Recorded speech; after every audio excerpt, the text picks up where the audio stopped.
history. The Scottish took a cue.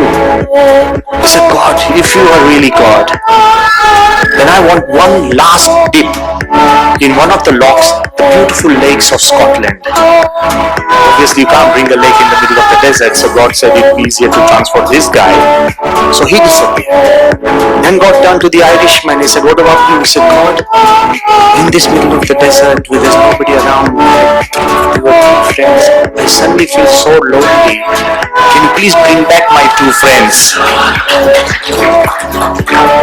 Most of our prayers are like this. For the sake of happiness of ourselves, we disregard, disrespect the happiness of others. That's why our prayers get complicated, because we are so focused on our personal happiness. You probably came here to think that when we are Swami will be giving us some ideas which will make us happy. I have come to give you ideas on being happier. But perhaps, as Mukesh Bhai said, not the way that you think. If we believe so much on exclusive happiness that we've forgotten that happiness has to be inclusive. So prayer should be the basis of an inclusive way of life, inclusive happiness. That's why Yogiji Maharaj, Pramukh Swami Maharaj is Guru.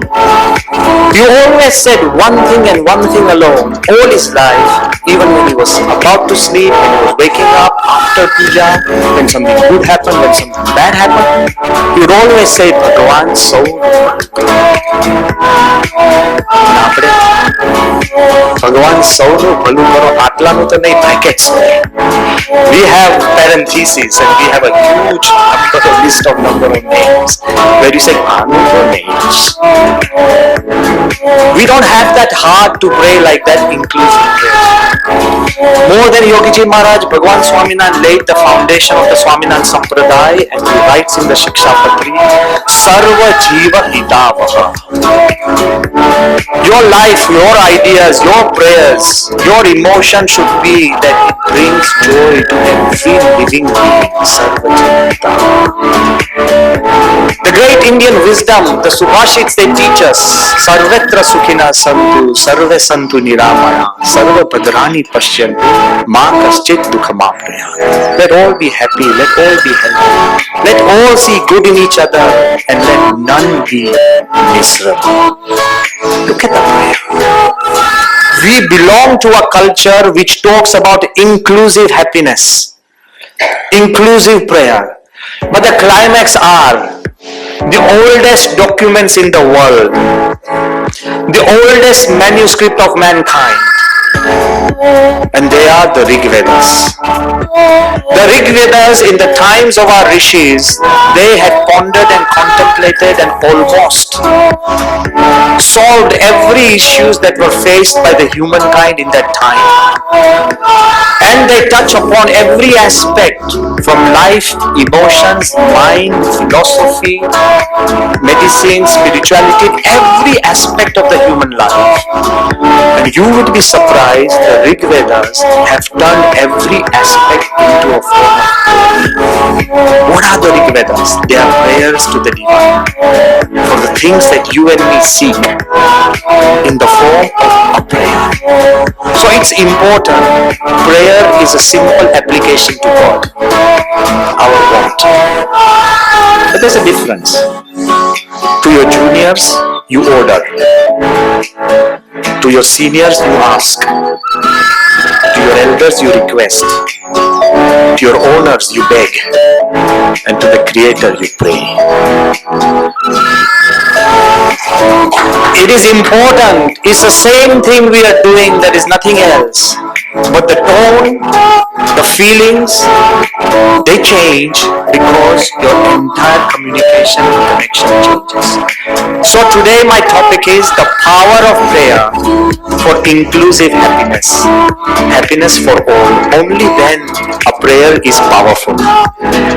If you don't have this inclusive idea, then your prayer is weak. It is meek. It is not the wonder power that we are talking about. And let's see, so far as we concentrate and focus on exclusivity, suppose you go out just now because there's a back entrance, if everybody hasn't seen it, there is a back entrance here, okay? And if somebody goes out and there, some kind, generous fellow, he gives you the iPhone 6. That's the in thing. That's the in thing. Suddenly when you get the iPhone 6, you feel so happy, you feel exclusive.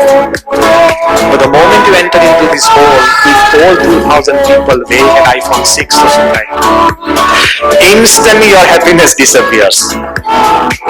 I want to tell you, we desire, we live on and live off exclusivity. Dress different, walk different, think different, wear different, live different, carry yourself differently. But I'm trying to tell you, there is no eternal happiness in exclusivity. There is only happiness in inclusivity. And if you understand that, we will be walking on something else. First of all the visible symbols we see in life, perhaps they are not happiness and they are not even worth praying for. For example, just because we laughed just now, does it mean we are all happy? Yes or no? Come on, think a bit. I'm not here just to hear yeses. Just because we laugh, does it mean we are happy?